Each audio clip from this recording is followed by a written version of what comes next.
Scene number 2. In the library of Canterville Chase. Mrs. Umney enters the library, followed by Mr. and Mrs. Otis, Washington, Virginia, and the twins. Tea is laid out for the Otis family. Suddenly, Mrs. Otis notices what looks like a blood stain. Mrs Umney Otis family के साथ साथ डरे हुए Canterville Chase की library में enter होती हैं और उनके लिए चाय रखी गई है। और इसी दौरान मिसेज ऑटिस की नज़र कुछ ऐसी चीज़ पर पड़ती है जो कि ब्लड स्टेन यानी खून के धब्बे की तरह नज़र आती हैं। मिसेज ऑटिस कहती हैं, I am afraid something has been split there. मुझे लगता है कि वहाँ पर कुछ गिर गया है। This is the library scene of Canterville Chase. Mrs. Umney in the right, Mr. Otis, Mrs. Otis, Washington, the twins, and Virginia. And this is the blood stain. They are talking about this same blood stain. Mrs. Umney in a hushed voice घबराते हुए से कहती हैं, Yes, madam, blood has been split on that spot. हाँ ma'am, यहाँ पर खून का धब्बा है। Mrs. Otis, oh really? You know, I really don't care for blood stains. Oh really? मैं खून के धब्बों से इस तरह की चीज़ों से नहीं घबराती। I want it removed at once. और मैं चाहती हूँ कि इसे बिल्कुल साफ़ कर दिया जाए। Mrs. Umney in the same hushed voice, it is the blood of Lady Eleanor. Lady Eleanor the Canterville. Ma'am, ये लेडी एलेनोर का ब्लड है। Who was murder on that very spot, जिसका मर्डर इसी जगह पर हुआ था। बाय हर ऑन हस्बैंड, और मर्डर भी उसी के हस्बैंड ने किया था। सर साइमन दी कैंटरविल इन 1575।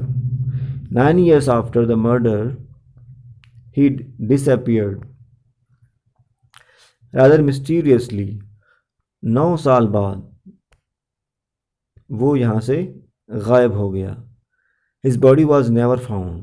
Lowering her voice further, और अपनी आवाज़ को धीमे करते हुए मिसेज अमनी आगे कहती हैं, but his guilty spirit still haunts the chase. लेकिन उसकी गिल्टी स्पिरिट्स यानी the ghost of sir Simon D Canterville who is guilty of murdering his wife. Simon D Canterville, जिसको गिल्टी फील हो रहा था कि उसने अपनी वाइफ का मर्डर क्यों किया, और उसकी बेचैन स्पिरिट, परेशान आत्मा इस चेज में, इस मैंशन में भटकती रहती है। Washington, nonsense. Watch me remove the stain. मुझे देखो, मैं इसको साफ कर देता हूँ। He takes out a small stick from his bag and rubs it over the stain there. और वो अपनी स्टिक से उसको साफ कर देता है, कहता है ये देखिए साफ हो गया। There is a sudden flash of lightning. और इसी दौरान अचानक से लाइटनिंग होती है, फ्लैश, चमक आती है। And a peal of thunder, और बिजली की कड़कड़ाहट भी देखने में आती है। Mrs Umney looks terrified and faints. और ये सब देख सुनकर मिसेज अमनी घबरा जाती हैं और बेहोश हो जाती हैं। Mrs Otis, Mr Otis says, what monstrous English climate. ये कितना मॉन्स्टरस और अजीब सा इंग्लिश क्लाइमेट है। वो क्लाइमेट पर कॉम्प्लीमेंट करता है। मॉन्स्टर्स यहाँ पर मतलब है टेरिबल, डरावना, ऑलमोस्ट अनबिलीवेबली बैड, बुरा।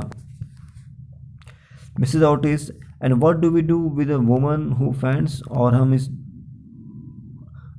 लेडी का क्या करें जो बेहोश हो गई हैं।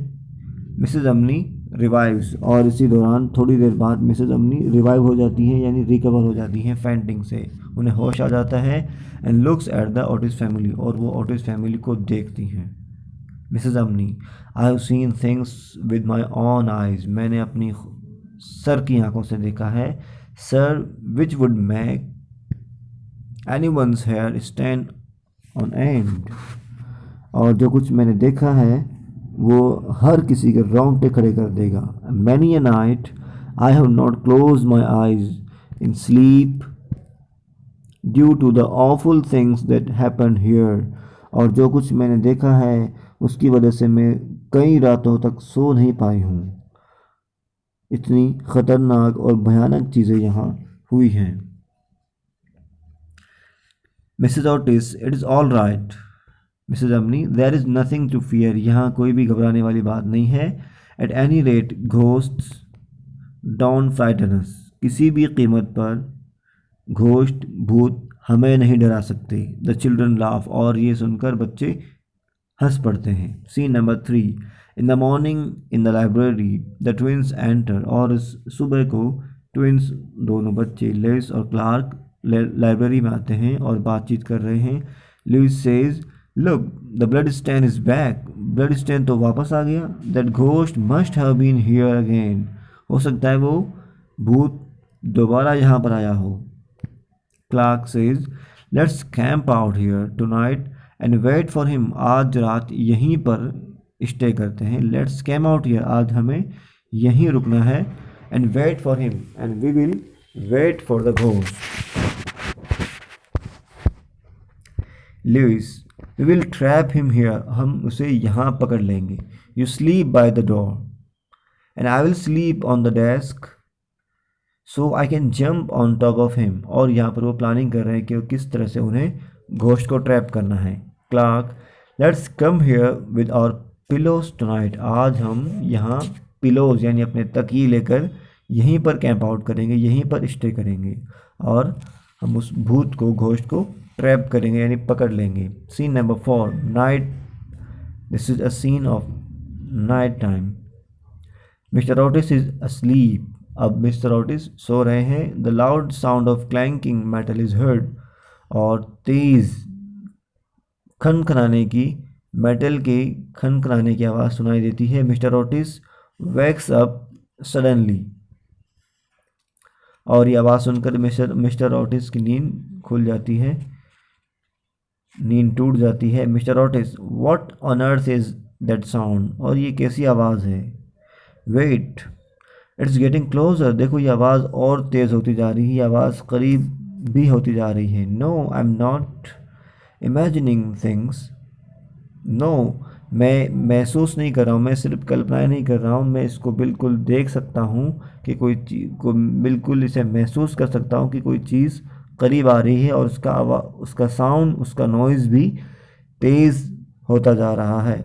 Now I can hear foot steps, और अब तो मैं उन फुट स्टेप्स को भी सुन सकता हूँ। He takes a small bottle of oil, और वो एक छोटी सी बॉटल निकालते हैं।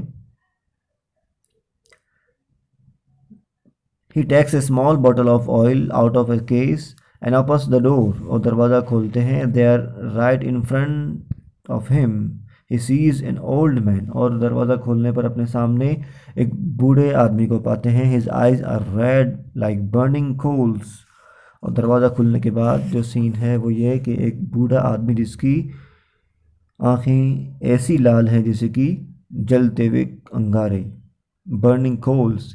ही has long grey matted hair, याद रखें इंग्लिश में सफ़ेद बालों के लिए वाइट हेयर ना कहकर ग्रे हेयर कहा जाता है। He has long grey matted hair, और उसके बिल्कुल उलझे हुए सफ़ेद बाल, dirty knotted hair. He wears old fashion dirty clothes, और पुराने भद्दे किस्म के कपड़े पहने हुए थे। And his wrists and ankles are bound by rusty chains, और उसकी कोहनियों पर, उसके हाथ, उसकी कलाइयों पर और उसके पंजों पर बहुत ही रस्टी, भद्दी सी पुरानी जंग खाई हुई चेन्स बंधी हुई हैं। Mr Otis, goodness me, my dear sir, you can not go creaking about like this, आप इतना परेशान नहीं हो सकते। आपको ये जो क्रीकिंग साउंड है जो कि डिस्टर्बिंग है, creaking means making a long low sound, ये बार बार इनके टकराने की आवाज़ जा रही है, ये आवाज़ कंटिन्यू नहीं कर सकते, आपको इसे चेंज करना चाहिए, इसको रिमूव करना चाहिए। I insist that you oil your chains, मैं आपको मशवरा दूंगा कि आप अपनी चेन्स को ऑयल करें। It's very funny.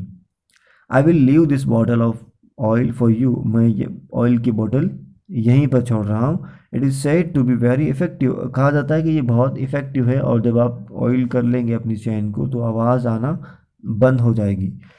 Do apply it on your chains and let me know if you need more, और अपनी चैन पर इसे ज़रूर लगाएं और मुझे बताएं अगर आपको और चाहिए। And now good night sir. और ये कहकर मिस्टर ओटिस ने विदा ली। Mister Otis goes back to his room and closes the door. Now the Canterville ghost, how dare he laugh at me, वो मुझ पर हंसा कैसे, उसकी हिम्मत कैसे हुई। यू he throws the bottle away, और मिस्टर ओटिस ने जो बॉटल कैंटरविल घोस्ट को दी थी वो बॉटल उसने फेंक दी। वॉच मी, अब देखो मैं क्या करता हूँ।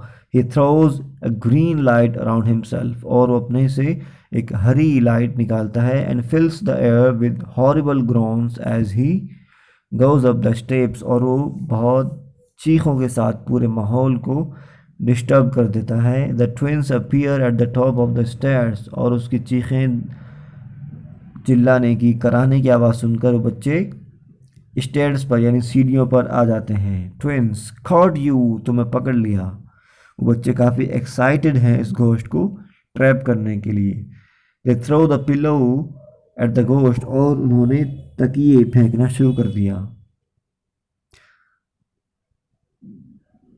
द घोस्ट स्केप्स, और किसी तरह करके घोस्ट वहाँ से अपनी जान बचाकर भागा।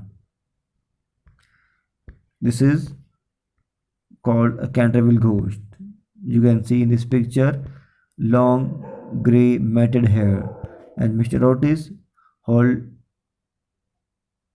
holds a bottle of oil. Now scene number 5, the last scene, ghost furious, बहुत घबराया हुआ और डरा हुआ, और वो कह रहा है I will have my vengeance, मैं अपना बदला ज़रूर लूँगा। I will take my revenge. Do they know who I am, क्या उन्हें पता नहीं कि मैं कौन हूँ। Do they know what fearful appearance I have made, क्या उन्हें पता है कि मैं कितनी भयानक शक्लें बना सकता हूँ। Have they seen the furrow I can create, क्या उन्होंने देखा है कि मैं कितना ख़तरनाक माहौल क्रिएट कर सकता हूँ। Have they seen the furor I can create? Furor means the fearful scene my rage can create. यानी हम भूत लोग कितना डरावना नज़ारा क्रिएट कर सकते हैं और लोगों को डरा सकते हैं। वो अपने आप में ही गुस्से का इजहार कर रहा है क्योंकि मिस्टर ओटिस ने उसका मजाक बनाया और उसकी जो परेशान करने वाली डिस्टर्बिंग चेन्स हैं उनको ऑयल करने के लिए उसे एक ऑयल की बोतल ऑफ़र कर दी, जो कि उसका सरासर मजाक था, जिससे उसकी तौहीन हुई और अपने आप को इंसल्टेड फील करके घोस्ट गुस्से का इजहार कर रहा है। वो कह रहा है कि उनकी हिम्मत कैसे हुई मेरा मजाक बनाने की, मैं इसका बदला ज़रूर लूँगा। How dare they these Americans the gall, इनकी हिम्मत कैसे हुई अमेरिकन्स की। The gall means rude and arrogant behaviour, उनके एरोगेंट और इगोइस्ट बिहेवियर के लिए ये वर्ड यूज़ किया गया है। To ask me to grease my own chains, और एक आदमी आकर मुझे मेरे ही चेन्स को ऑयल करने के लिए कहता है। एंड दोस ट्विंस, और वो बच्चे, जुड़वा बच्चे, to throw a pillow at my head, उन्होंने मेरे सिर पर एक तकिया फेंका। एट माई हेड, मेरे सिर पर। Okay, calm down, I have to think this through, I have to think this through, मुझे इनका बदला ज़रूर लेना है। No ghost in history has been insulted like this, किसी भी भूत की इस कदर तौहीन तो कभी नहीं हुई होगी। रिवेंज, बदला, oh I will have the last laugh, how dare you Americans, तुम्हारी हिम्मत कैसे हुई, मैं इस अपमान का, इस इंसल्ट का बदला ज़रूर लूँगा। So it was the story adapted from The Canterville Ghost by Oscar Wilde.